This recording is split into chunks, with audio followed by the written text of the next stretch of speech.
Oh, okay, cool. So not too much smoke over there? It was pretty heavy. It was pretty, I went outside. I got a black car and it was gray, and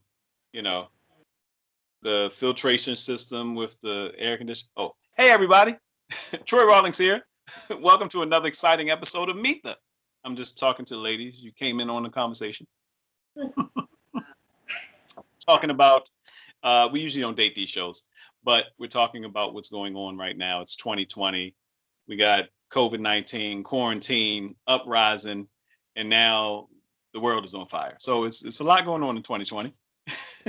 But an amazing thing coming forth 2020, a transition. He said, but transition. The world is ending, but y'all can get a chance to watch something amazing coming from this young lady, actress, producer, writer, director, co-owner of Four Hearts Studios and Four Hearts Entertainment. Is it entertainment and studios or just studios?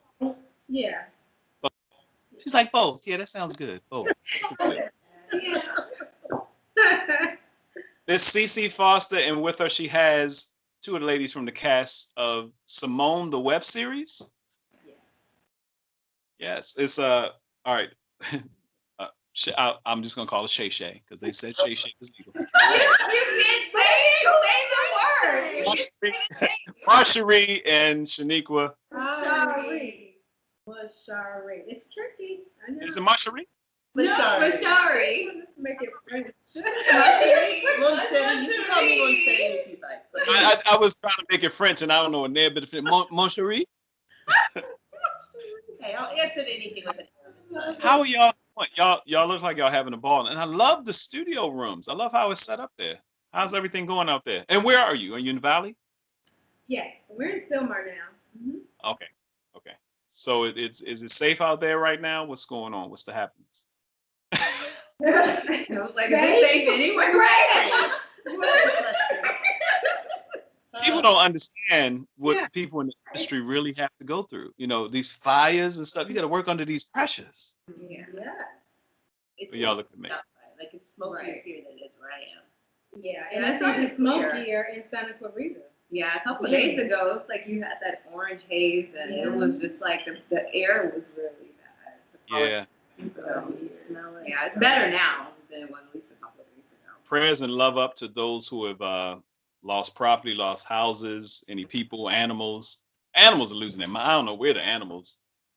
If the animals, poor animals.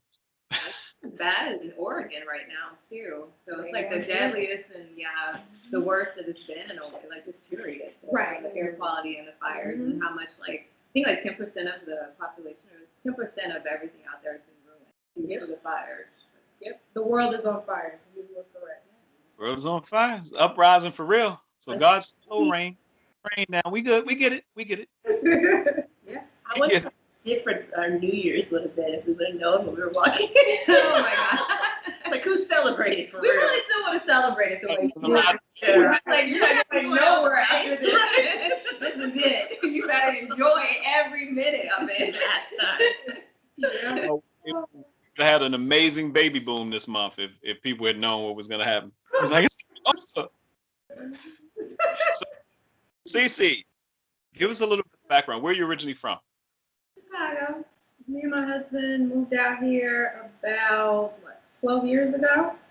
We moved out here because I wanted to be an actress. I was an actress, and in Chicago the market is pretty small, so you can only go so far. So I felt like the next step is LA, so let's do it. We moved out here. Bam! It was a writer's strike. There was no acting work for years. Right. Yeah, it was bad. So what year did you 12 years ago. 2000. You came out in 2000. I came out in 2008 at the end of the writer's strike, February 9th. Okay, so I was out here in 2007. So I came out when it first began, and it was really horrible. No work. They were like, you're SAG actor, you cannot cross the picket lines. Sorry. And we were just like, oh my God, this is the worst time ever. So, we fought through that and got through that little piece. And then afterwards, it was still slow for me as an actor. So just started looking into other avenues to be creative, because I was just like, you know what? As an actor, you're really sitting doing a lot of waiting. So, Right. you know, why don't I do my own? Because I've always been a writer. I have a novel out. And so I just wanted to keep with the creative. So started writing screenplays, and after a while met this lady here. We formed a company, and we did like a documentary about actresses in LA that came from other parts of the world to be an actress. Follow them around, and you know, so that's kind of where it all began with me. And then the studio came about because as I was producing my own work, I was astonished at how expensive it was to rent a studio in LA for a day. I mean, people were telling me like $3,500 for the day, and I was like, oh, man, this is crazy. So I was like, I could do my own small studio, and then when I'm not using it, rent it out to other folks who, you know, need it. So For Her Studio was born. I've been here 5 years. It'll be 5 years, October 4th, my birthday. So it was the greatest birthday gift ever. Yeah. Happy early birthday. Early birthday. Yeah. Thank you. All right. I don't want to leave you two out. Where are you from? What's your LA story? Everybody has a LA story. Yeah. I guess me. I'm originally from Dallas, Texas, and I came out here in 2006.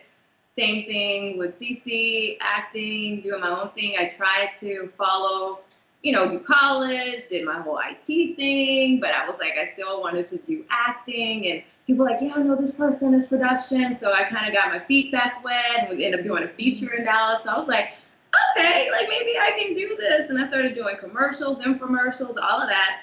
And I just met other people throughout my time, and they wanted to come to California because they were actors. And I lucked up the roommate I had. She's the only one that came with a job. So she had an accounting job, transferred, and we just were like, hey, let's do it. I told my parents, like, don't be surprised if I move to California. Less than a month, I was like, we were ready to roll. So I told my parents about like October, December 2006 week. And then they came and followed me out there, the other two.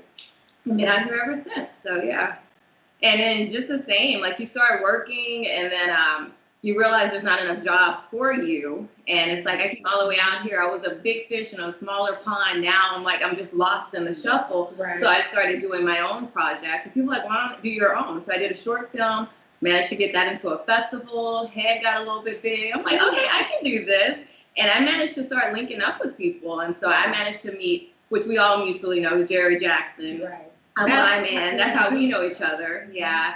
And then I worked with him at a studio, and from there we were just knocking out stuff. If I had ideas, like we were shooting different game show concepts, music videos, commercials, anything we can do to just try to see if we can get into the system as Black, artists and things like that, producers, directors, and just be creative. And from there, I've just like flourished, and I've been lucky ever since. And but the grind is real. Like if you put in the work, the rest will follow. That's all you have to do. But too, Troy, just so you know, they're producers on Symone as well too. So they're acting in it, and they're producers. Yeah. So I couldn't. Oh, believe me, I got that they were more than acting, because I could the flow. I told y'all look like any trio female group or production that you don't have the glare of act. Once you've been in the industry for a certain amount of time and been to LA for a while, that whole leaves and you have this glare of okay, action. You're like, what's we doing? So, and where are you originally from? I'm originally from California, but Northern California. I left there at 17, went to school in Chicago, stayed there for almost a decade, and then moved out to LA. And been here ever since. We didn't know each other in Chicago at all. It's a funny story. That's crazy. We met off of Craigslist, I always tell people. Well, yeah, looking for a friend on Craigslist. But just go on Craigslist. You're lonely, go on Craigslist. Yeah. Sometimes the shit works out. I'm just saying. The stalker rate is going through the roof right now. And you're like, Craigslist? Somebody I was dating. Chicago? That sounds even weird. Yeah, right. But we ended up meeting. Right. But no, we didn't know each other in Chicago. But part of our so we ended up working together through the documentary where we went back to Chicago and kind of explored our roots there. Feature film. Yeah, it took us 2 years, so we can't downplay that documentary. Well, yeah. Very important part of our journey. And that was my actual first time doing producing. Yours as well, right? No. Producing? On my own, I should say, because I always jump on other people's stuff and help them produce, but that was like my first. Now I want to touch on that, because and this is where I jump around a little bit, because the type of time we're in now, where for the past 6 months, even though there's been some grassroots, some underground, some CGI production, different things, for the past 6 months in the industry, it's pretty much been a standstill. You can look at Netflix. Netflix viewer ratio has jumped up 70. It's like 75% viewer rate jump through the roof. They're starting to show stuff. They're going back, and I mean, for people that got equity in their older projects, I mean, Sister is on. They're like, Black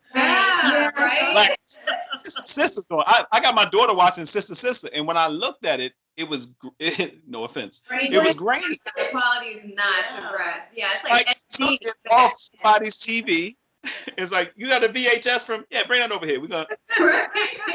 play. You got it. We'll play it. Yeah. You got it. Literally, it's about to be that across the board. And I talked to a guy named Mike Birkenbein a while back. He helps with film. He helps develop film funding plans for people so that they have the full financial plan to get their films funded. And he said he works closely with Netflix and other people. He's like, Troy, it's about to be green light city for a lot of things. And some of the stuff you see is like, where is this coming from? But it's so right now for you girls, you ladies, do you feel like there's more opportunity to get your projects even placed more? Is there more opportunity? I know there are more platforms, but is there more opportunity even with some of the quote unquote big boys? I think so. Personally, I see that all the streaming services popping up. It's like I'm not gonna say level the playing field. It's not level yet, but it has opened up a lot more opportunities for projects for the independents. You know, because till now, if you think about it, you don't have to have $1 million to make a great project now. Make a great product. It's like you've got right these iPhones. Yeah, shoot, great quality, like music videos. Lady Gaga's done it recently, so yeah. And the movie Tangerine. Yeah. Mm-hmm. That whole movie was done on iPhone. A couple movies, comedy specials. Yeah. Mm-hmm. You're right. This is on an Android right now. This is Skype and Android. That's for us. We appreciate it. Yeah, just to piggyback on Cici, yeah, it definitely doesn't level the playing field, but I feel like due to the climate of things, they're hungry for content. Mm-hmm. So as long as you're able during this time, we follow all the protocols, we're, following COVID, SAG, everything we need to, and even if projects are non-union, you still follow the protocol, get projects out, get it pushed, and it will get played. As long as you follow what they need done, like the stereo, like all of the other little specifics of things, you can get your project on, and then there's like Quibi, Hustle. There's so many other like platforms, but not too many people are shooting stuff right now unless you have big production that you can put your people in a bubble and you're paying for them to get tested all the time, and you can't do it's too expensive unless you're going out the country. So you're looking for who's doing what right now that you can put it on your Amazon, Netflix, Quibi, all of that. You push it, and you're gonna get in. I guarantee our project is gonna get in, and some other stuff will not. It's gonna, we'll be seeing it shortly. Oh, without a doubt. Plus, believe it or not, you're actually in there's no other way to say it. You're in the hottest demographic for marketability right now. The women, and specifically African American women, are the biggest entrepreneurial group in history in the United States right now. Like history. Well, what's funny is that's not new, because if we look at what we talk about Madam C.J. Walker, but we forget that she also started 50,000 Black women in business. I love that. Yeah. At that time, what you heard about Mary Kay and Tracy Lynn and Judy, whoever. And so do you find it, because I'm glad I'm very happy to have you all on the show, but it's awesome because you got 3 beautiful African American women that had the dream of acting, and they say, well, the door seemed to be closed, but I'm not leaving. I have more skills. Right. And I think that's the most inspirational, just at the top of all this, I think that's the most inspirational thing for any creative, to know that you were doing it. And this was, and mind you, 2006, 7, 8, I didn't get on Facebook till 2008 and was trying to figure that out and start doing vlogs on Facebook. So a lot of this stuff that people were saying, oh, and I talk about how I was marketing on MySpace. I'm like, MySpace, you're a dinosaur. I'm like, wait. Well, say Black Planet too, right? Were you part of Black Planet? I started my name on Black Planet was Java. This interview about to go a whole nother area. I used to do Black Planet parties, and I'm from Baltimore originally. So I used to do Black Planet parties in Baltimore. And my name was Java Mochachinos, and that became the name of my coffee business. So it's a lot. Shout out to LA Grind Coffee and Tea Bar though. It's like drinking the coffee. I get it now. Nice, smooth move. Yeah, that's commercial. It's like product placement, and you don't even. But I do love coffee. So let's talk about Symone.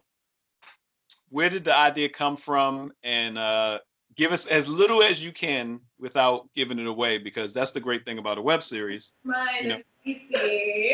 Where did Symone I come can from? tell you, because I'm a mother, okay, I can tell you the moment Symone, the concept was created. So I'm driving, picking up my daughter from school, Cici calls.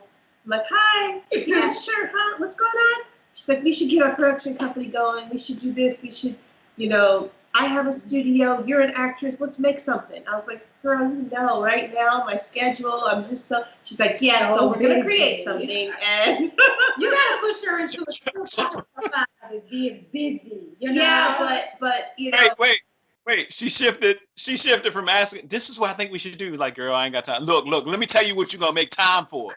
All Chicago came out to it. You ain't got time? If she has an idea. That's the Black mother for you.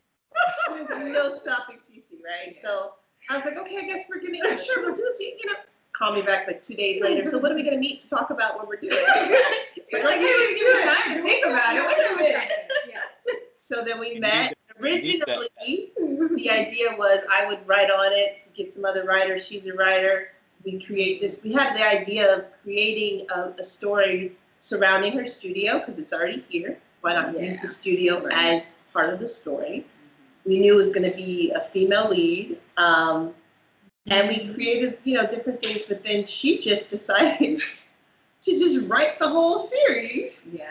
And well, because MASHARI was talking about, well, let's do a comedy. I said, I don't write comedy. No. Comedy. Yeah, I didn't get nothing. Her demeanor is saying. I don't know why, but it's just dark. I like scary stuff too, so it's okay. I like film noir type stuff. So she wrote it, she ran with it, and like within a month, you had all 6 scripts to start. 6 to start. We put in, I was able to put in my little creative input here and there, but it was just her vision and her story.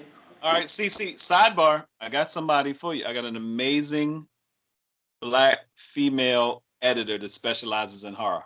What? Really? How did you know I needed that? I'm just look at this. Y'all seeing it happen right in front of your eyes. Sure. Show. That's what we need. Yeah. I'm serious. I interviewed. You girls are my 73rd interview. Oh. I just started Meet the last year just to get my TV hosting chops back up, wanting to be in front of the camera and wanting to help people promote. Cut 2, it became content, So, but I literally, my editor who's helping me on some projects and stuff like that, her passion is horror. Her name is Miosha Bean. I interviewed her. I'm gonna send you her interview. Miosha. Nora? We know Miosha. And I knew you were going to say that because I saw something that she cut together. And I was like, oh, she knows Troy. Small world. Yeah. Cyrus Webb. I spoke to her last week because I was looking for someone to come in and do some behind the I was looking for some behind the scenes stuff. And she told me that she moved, but she's still in the business, but she might come back and stuff. So we reconnected. It was cool. I love Neosha. And just another sidebar for you, Troy. Me and Cici, we put together a screening for up and coming filmmakers and things like that to give them a platform to show their work. Because you want to like get into festivals, but sometimes you pay all this money, you don't get in. So we're like, at least we can help you out. You can have your people check it out. We provided very safe, fun environment for them to do it. And we pushed it for a good solid year, and we tried to do it again this year, but COVID happened. But that's how I met Neosha, because one of her projects, a couple were in our festival. So so it was a pretty good thing to do.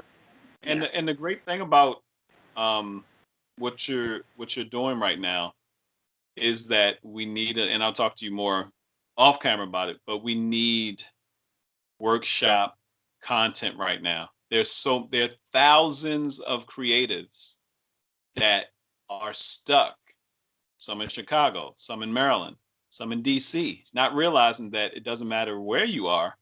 If you just push and do the project and get you have an A team, right? I can tell by, just the energy that. This is the A team. Right. So this was pretty organic. So how long ago did you start working on Symone? This project in particular? We started COVID shut us down in February. And then audition started in March. Right at the beginning before it started. Right before, yeah. And it was right at that cusp of COVID. And you're like, you have auditions? Like, wait a minute. We had callbacks right before they shut us down. Yeah. Right. The city and everything in it. So like March, and then we got shut down for what, 4 months? Yeah, we started back August. Yeah, we started back in August. Mm-hmm. People were still on board. They were hungry. They were like, yeah, I'm still wanting to work. We had the cast already there. So then it was just, when is it safe to shoot? How are we going to set up the protocols? And it was a SAG sanctioned project, so they made everyone get COVID tested. We had to hire a COVID nurse. We had to have someone in here wiping down surfaces every hour. It was really safe, and then all the crew had to wear masks, and the cast wore masks except when they were on camera. So it was a lot of protocols we had to follow to make sure that it was safe. Right. Yeah, but we got it done. Yeah. Now, how did that go? Well, you were SAG anyway, so you were going to do it across the board. Because a lot of times you work with people try to do projects, and you're like, hey, I need somebody. I need a, I was joking. I put something online where when I first got to California, I found out about doing extra work, and I was like, yeah, they probably had me playing a gangster. Something. Everything was cop roles. Wow. And I'm 6'2". At the time, I was 230. Everything was cop. And so I go to this meeting, and this guy, Noah, the Latino dude with the mustache that plays in all the bald-headed guy that plays in all the gangster films. He's in everything from Bruce Almighty to Training Day. You'll see him in everything. Bald-headed guy, mustache. No, real cool dude. He was talking about how he started in the movie business. Afterwards, I was like, man, he gets all the gangster roles. Let me go ask him. I said, brother, you want to be a gangster?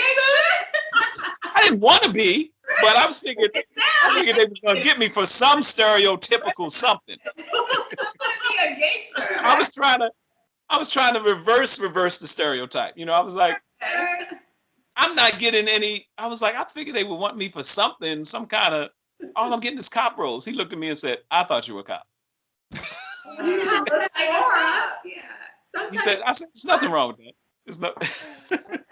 Hey, typecast me. What am I? Right. I'll work continuously in that role.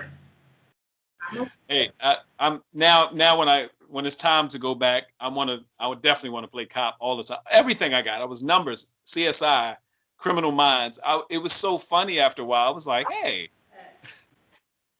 But what are some of the things that you've experienced on? Because I take it, we're talking about, so about 2000. Was it about 2008 or 9 when you all started actually working together, or was Symone the first project you actually worked together on? Yeah, 2008 we started our documentary. Yeah. Okay. So yeah, that's when we started. And then there was a period of like 10 years that we didn't do anything. Because then we came back. Yeah, it was because we released it and then we just kind of let it go. And we, she concentrated more on production. I concentrated more on acting and voiceover work. And then, bam, picking my daughter up from school. We're back. Tired of waiting around. Let's do this. Like, do what, girl? And I called Shay because, I know she's a strong producer and actress too. So I'm like, she'd be perfect for this too. Let me see if she's We met prior to that, but we started working together through Symone. Right. Love her. She's good. Cici knows what she's doing. She's great. Lady. This is this on any platform, private Facebook group, Zoom, whatever. This is a whole conference. It's not. I was about to say this is a whole vibe. This is a whole thing. It's a whole conference because there's so many women in the industry. Period. Let alone African American women in the industry and trying to figure out how to go about doing it.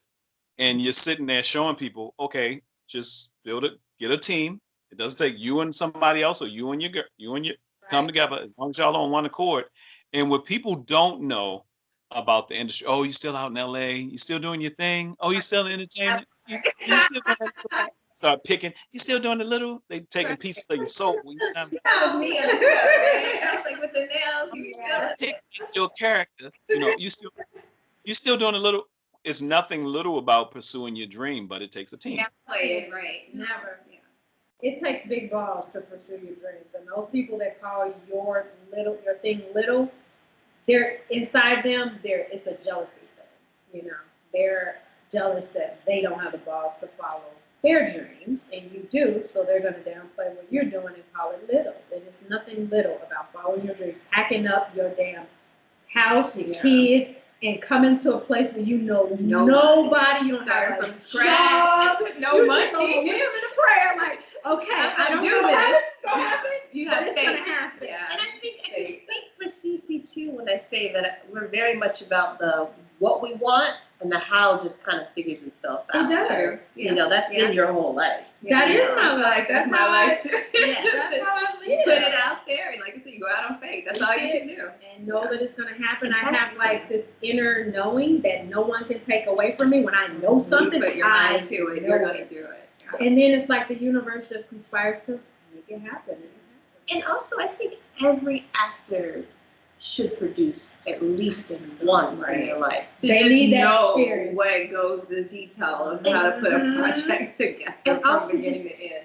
Yeah, and also just to realize that you don't have to wait for other people to tell you what your type is. Create what you want to see. Exactly. Create what you want to be. Why would you wait?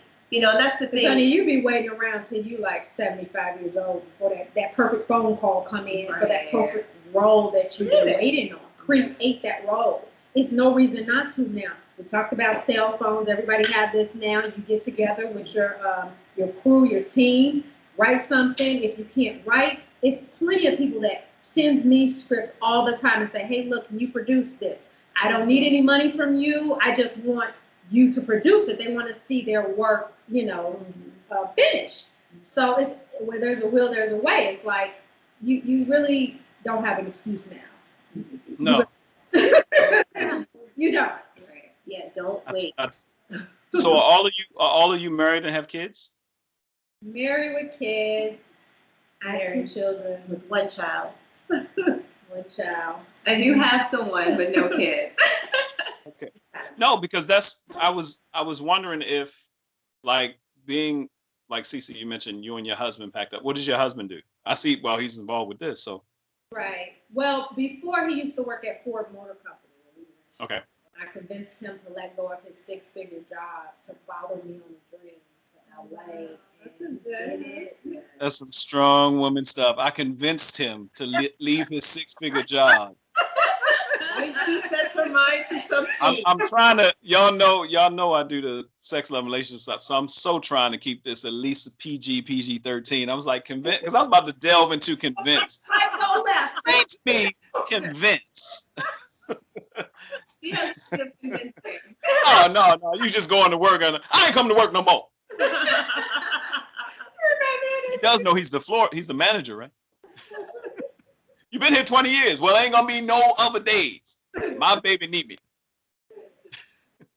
So, and you came out and you said it's gonna make it work. I love that because a lot of people, I don't get it. And don't get me wrong, my life is a little different. You come up kind of hard. You start taking chances. A friend of mine told me, she was like, your faith is just so much greater than mine. I said, my faith is not greater than yours. I've just tried it more. And a lot of, we all have a measure of faith, but a lot of people don't jump, don't take a leap, don't take a step. So first off, I applaud y'all for just continuously doing it, but I don't think there's anything different. I remember when I was in Baltimore, I was like, I think I'm supposed to be in California. I'm gonna make, and all this stuff is coming against me. It's like, oh, you grinding here in Baltimore. How you gonna make it in California? It's so expensive than ever. And I just heard it. Holy Spirit was like, look, buy a plane ticket. So then I had a date. And for me, dates and accountability have always fell in line. So I was like, February 9th. So people were like, how you gonna do this? I was like, I don't know what I'm gonna do, but you know what? Exactly. Damn 9th, I'm be on that plane. It's happening. So then you change it. And I think, have you seen, and I know Cici, from what you just said, you work in this energy. Have you noticed that it's something about setting a date? Well, something about setting a title, writing to the title, something about setting a date, a timeline. Have you noticed that? Because some people are like, well, shouldn't you have it together first? It's like, no, just give yourself a due date where you're going to present it. Because you're never going to have it all together. You're never going to have it all together. That's what life is. You figure things out as you go along. Yeah. So I usually don't really set dates. I just set an intention. And usually it happens when I feel it in my heart, well, like I'm meditating or something, and then it'll just pop in my head, and I'm like, oh, I gotta do this. And with my I gotta do this, that means like now. That don't mean like 5 years later. Right? My saying is pull a trigger. I gotta watch it because like pull a trigger. Well, you a gangster? I'm like, no, I'm not a gangster. I only get cop rope. But pull the trigger. So all right, each one of you, I want to hear, what's one of your biggest wins to you? It could be anything. Since you've been in Los Angeles. One at a time. So I can say for me, an opportunity to bring a project that I've been working on in Los Angeles home to my family. I did a horror film because I do like horror films, and working with Sal and Hadrian, we did one. We would love to make a trilogy, but that's another story. It's called Into the Woods, and that's another story. It's not the Into the Woods, just a little plug for them, but I was able to bring it to, like, we did AMC, so it was like in Vegas, Phoenix, Florida, I think it was Miami, and then Dallas, being from Dallas. So it was like a real joy to get in the car with my parents. I went home, and my dad was like, all right, like, we're going to, like, North Park? I was like, yeah. And he was like the theater, AMC? I was like, yeah. He was like, you got it in here? I was like, yeah. And he thought it was going to be like a little small type of thing. Like, oh, you brought something here. And I'm like, popcorn and still can't believe it. He like, yeah, everyone's like my daughter did this. Yeah, and I'm like, we got it in Blockbuster before, Blockbuster disappeared. To me, that was like a humbling feeling, because just to like know all the work you've done from Texas, moving to California, to show like what I've done is not in vain. And so I believe it's going to happen. I'm achieve it. And this is what happens when you put your best foot forward and you, like I said, you just believe in yourself. And so to me, that was a great moment for me in life. I was like, but I know I can do more. But that was just the start of it. I'm like, you did this, You had that huge confidence boost. Now you're like, you can do it. Yeah. Now I got stuff on Amazon. So there you go.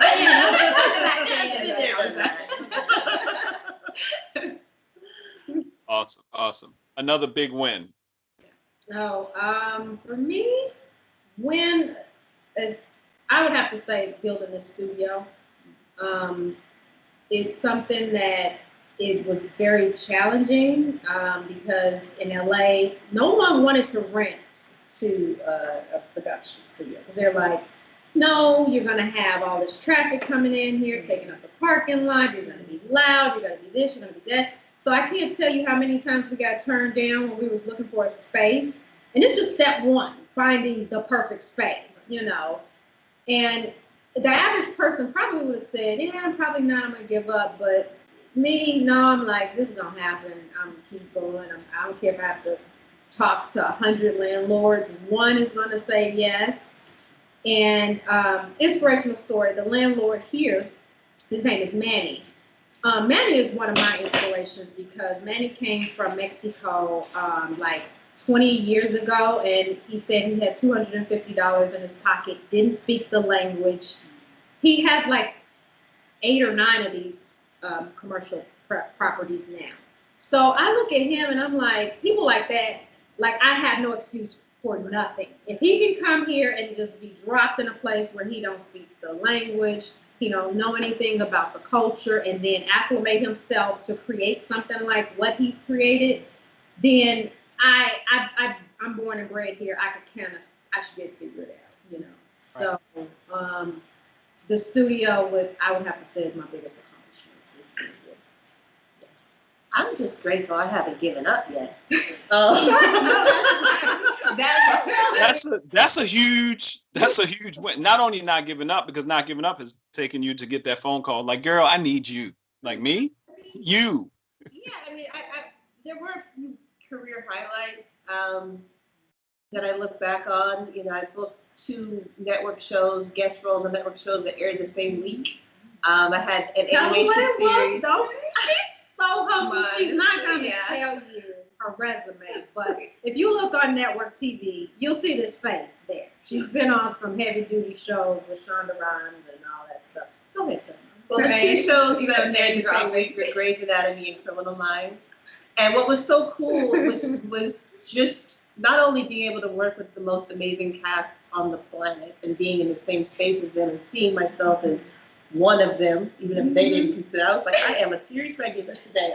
Being around that energy was amazing. But the response from my friends and family was just like, wow, like just all the love. And I think that's what meant the most to me. It was just being surrounded by love.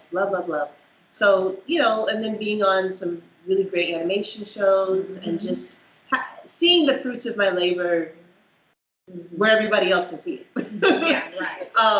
So those are good Because career she's highlights. an accomplished voiceover artist too. She's got a resume longer than my arm with all the voiceover work she does. So, but it was just so for me, it's just the consistency and just feeling like my life is a journey and just the continuous gratitude that I have for still being in this industry, still having a love for it, and never giving up. Because I know where I am, and I'm grateful, and I know where I want to be, in addition to, you know, where I am. I like where I'm at. So, yeah. I love it. So when will people be able to get a taste of Symone the web series? A taste. We're on. And are you going to do it like different series? Are you going to shoot everything at the same time, or are you going to shoot? Yeah, we're done shooting. We shot everything at the same time for one season. We're about business here. Okay. We're about business here. Doing it, Tyler Perry style. Take us long days with short periods of time. So Right, and we had enough to break in between the quarantine from each other, and then we knocked it right back out. Yep. Got tested multiple times. Yeah. Did you want to tell them how many days we shot, Cici? 7 episodes? Well, it was like 4.5 days. You did some old Clint Eastwood, Tyler Perry type filming. And the good thing about 7 it, episodes. this is like people are like, wait a minute, y'all pretty much just shot a feature in a sense. If you think about it, the length of it, we shot like a feature. Yeah, 7 episodes, so it's like almost 70 minutes of content. That was her idea. Well, you know what I say? That was my idea because it was my budget's idea. I was like, hold on. We gotta get this done. Yeah. Like, y'all want to get anything off of this, we need to finish. Right. And then I'm about to go spend 30 G's on something. No way. We're getting it done like now, quickly. So it was budget constraints. Believe me, if we could have done it over 7 days, I would have loved to just take my time with it. But you know, and also COVID did play a role in that because we have a limited time to be tested before we could shoot, and then we had to wait and then get tested again and then shoot again. So all of that. You know what's so funny? It's just season 1. We do have a season 2. So, you know, this is just So where can people see season 1? Well, not yet. We're Not yet. editing. We're Let's editing. just calm down, Troy. Relax. I'm just letting you know. Tease me. I ain't into the teasing. Tell me. No, so y'all don't realize how inspirational. I don't. Well, you might, because you're just doing. It seems like second nature to y'all. But somebody's watching this, like, how did these sisters do this? How did they do this project? How did they? So what's the process and how do you get in touch? That's why I say it's really going to be powerful for you to start doing whatever classes, courses, something like this, setting up and doing it from, Four Hearts Entertainment, Four Heart Studios, so that people can plug in. It can be, part can be free, the rest can be paid, because people will pay for this. I will pay for it just to hear the process that you all are going through. And it's so second nature. Now, of course, we don't see the decades of work that went into having the confidence. So just like I asked the most powerful wins, name one big thing that you can name that took the win out of you and you thought, I'm not going to do this anymore.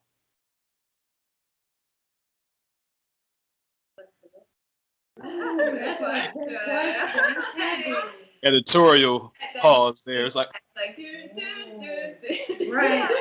I think as artists, and I'll just speak as artists in general, I think, what is that, every other day we question what I should be doing. Whether we should. Every time I see a for hire sign, boy, I'll be at the gas station like, so what exactly y'all hiring for? Part of me has always longed for that stability of having a paycheck every week or 2 weeks. Mm-hmm. And you think about that, but I don't think this has been, for me personally, any time where I've ever said I'm done. Right. I can't do this anymore. Because as an artist, you feel like if you're not doing your art, your soul is sick. It's not being your It's art. done if you're not doing your If you're enjoying it, you should still be doing it. Yeah. Do it until you don't like it anymore. Right. Once it starts feeling like work, then you don't want to do that. it. It doesn't feel like work. So yeah. It's fun. I enjoy it. You're actually here. It's like 16 hours. I'm like, Right. I feel it. I was like, all right. I'm like, what you felt like? You can go home. I know, I had to throw them out. They didn't want to leave. It's 3 o'clock in the morning and everybody's still like having a good time. It's like, okay, come on, all right, let's go. But it's a fun job. And think about it. Where else? And not to say, I think we've all had those moments where you've gotten an insult or you've gotten something that, has hurt you on a job and you're like, oh, this hurts. But I remember, for example, when we were producing I Heart Hollywood, my boyfriend at the time was like, well, why don't you just stop? I was like crying. I was in tears. And I was like, this is so hard. It's so hard because we did this. He's like, why don't you just stop? I was like, how could you say that to me? I'm not quitting. Right. We can't help it. Men by nature, a good man by nature, or a halfway decent man by nature, we try to be fixers. So we got to figure out if you're venting or if you're asking a question. Like, she get on my nerves. Why don't you just move your desk away from her at work and say, you don't understand what I'm trying to say. See, I wish she would die. It was like, well, something to her breaks. I don't know. She's like, what are you talking about? Like, he's trying to answer he's trying to fix the scenario to make you stop crying, not knowing. He was like, how could you say that to me? He's like, right. You just needed to fit. It got difficult. I mean, we were putting the pieces together and it was, it was some challenging moments putting that together. So I did it. Me personally, I don't think I've had a moment where I said, I don't want to do this either. For me, like the quarantine, that was very challenging because for me not to be able to come into my studio, this is like my baby. It did something to me emotionally. I was like at the lowest point mentally that I've ever been because this is what gives me life. This is not a job for me. Yes, this is how I feed my family. This is how we eat and all that stuff. But this is just like me. This is my life, my studio, So when that was taken away from me for 4 months, not being able to create, it was really challenging. So that for me was the lowest point ever. That point. Really I think more or less for me, it's like when I felt like the partner that I had with the studio ended up leaving to go to Atlanta. That was a lot of the gigs that I got that I was like anticipating and just staying afloat and working and helping me, you know, enjoy it. And so when that was taken away, yeah, I may have could try to reach out to the other people that I know, but I was like, well, maybe it was a good time to take a pause, you know? So I did that moment. I did take a pause. But then you start getting comfortable, and it's like, see, I don't like this comfortability right now, you know? And it's like, it took a push to like, what are you doing? Like, you know, you talk about it like, oh, you know, I'm getting too complacent, I should get out. But you still stay until that push happens where COVID, you don't have that. It's like, no, you're not doing what you're happy in. Why are you staying? You've already said you need to get out of it. Do it. And so I was kind of like at that moment, because I was kind of struggling. Should I stay here? Should I go somewhere else? Just how things were going. And then it's just something lifted and was like, you know what, make the most of this. Because right now, your time is now. It's 2020 is for the year of the vision. Honestly, it's telling you, you're not doing what you're supposed to be doing. And like everything started lining back out with your acting while you're here, the production, producing. So for me, it opened me back up. And that's what I feel like 2020 is a year of vision to open you, make you woke, like seeing what your purpose is right now. And so it's weeding out stuff that you don't need to be a part of and keeping stuff that should be in your life right now. So I feel like that was my eye opener, and you know, my little. I was just about to say, and I'll let you go. You were about to say something. What's my name? I'm sorry. He's But but then he's like, I'm not going to say it. No, I was just going to say, you mentioned that. I do remember when I first had my daughter, feeling like I didn't want to act anymore because I just wanted to be her mother for at least a while. That didn't happen because I kept getting auditions and stuff. But I remember that feeling of no. And then I realized after about a year that I owed it to her to be me. Because being just her mother is not an example of, not saying that there's anything wrong with that, but for me, I wasn't living my passion. Right. And if I'm not living my passion, being just her mother is not enough. I just saw one of the latest episodes of Black Love just started back up, and I'm the sappy rom-com loving talking about relationships dude, so that kind of stuff is my thing. Just sidebar. But one of the guys on there had mentioned that him and the girl were together, and he thought he really wanted it. She said she started noticing that he just wasn't there. He seemed like he was off and stuff like that, and he was like, I realized I didn't want the relationship if it was gonna stop me from pursuing my dream. I'd done that before, and it took a piece of me. And if I didn't pursue my dream as a musician, it was gonna make me, you know, I think a lot of issues that people have in relationships, any relationship, not just love relationship, any relationship, and with the disgruntled people we see, because I don't meet very many bitter people who are doing their passion. Right. And he said, I will not like myself, and in turn, my relationship will suffer. You will suffer. Everything, and we see that all the time with the same people.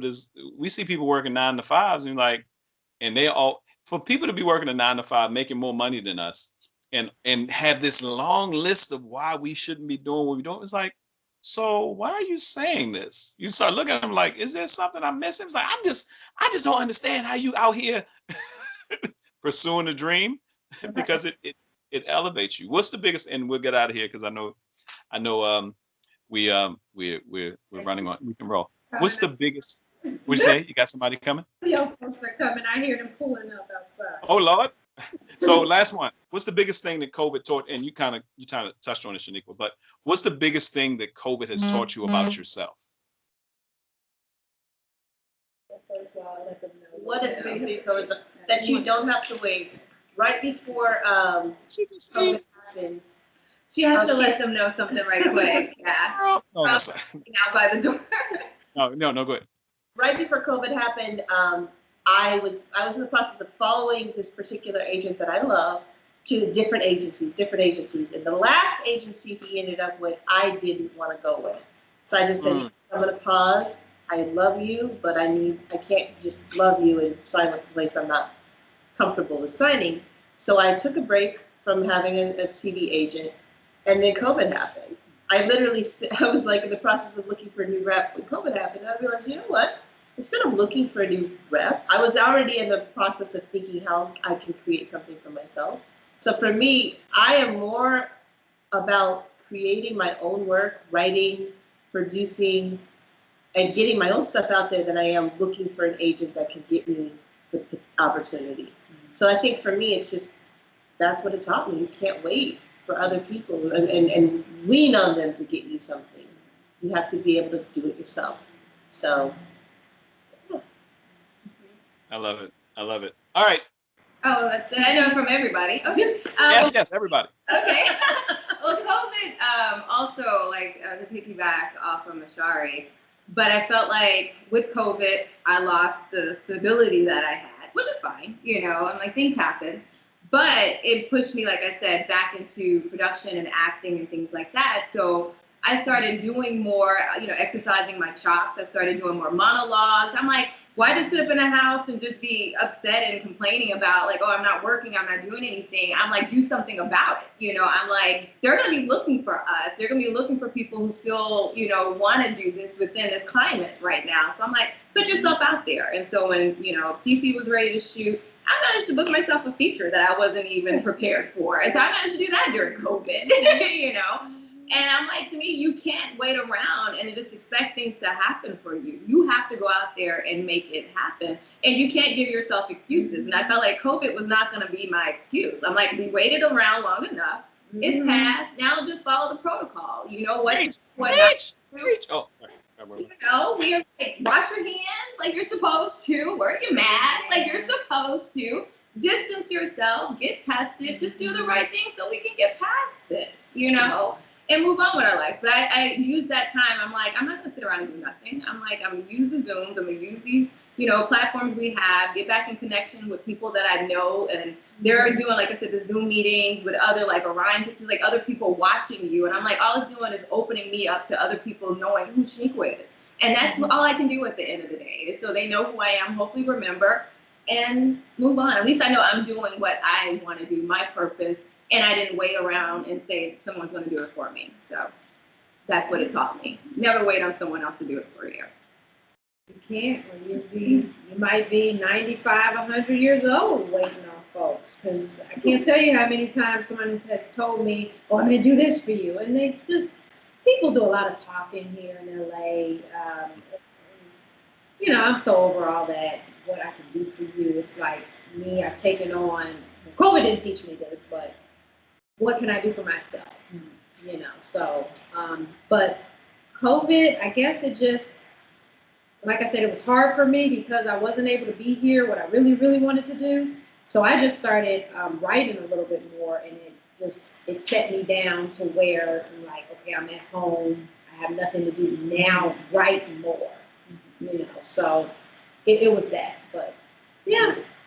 But yeah, use this time to be more creative. Like, unlock it. Don't make any excuses for yourself. It's just things that you've been wanting to do and you're passionate about it. Do it. It could be even standing chairs. I don't care. I was doing that too. I was planting flowers. I was doing all kinds of stuff. I'm like, we just got to stay active. I don't want to be idle right now. She's the one without children. I'm cooking. Right.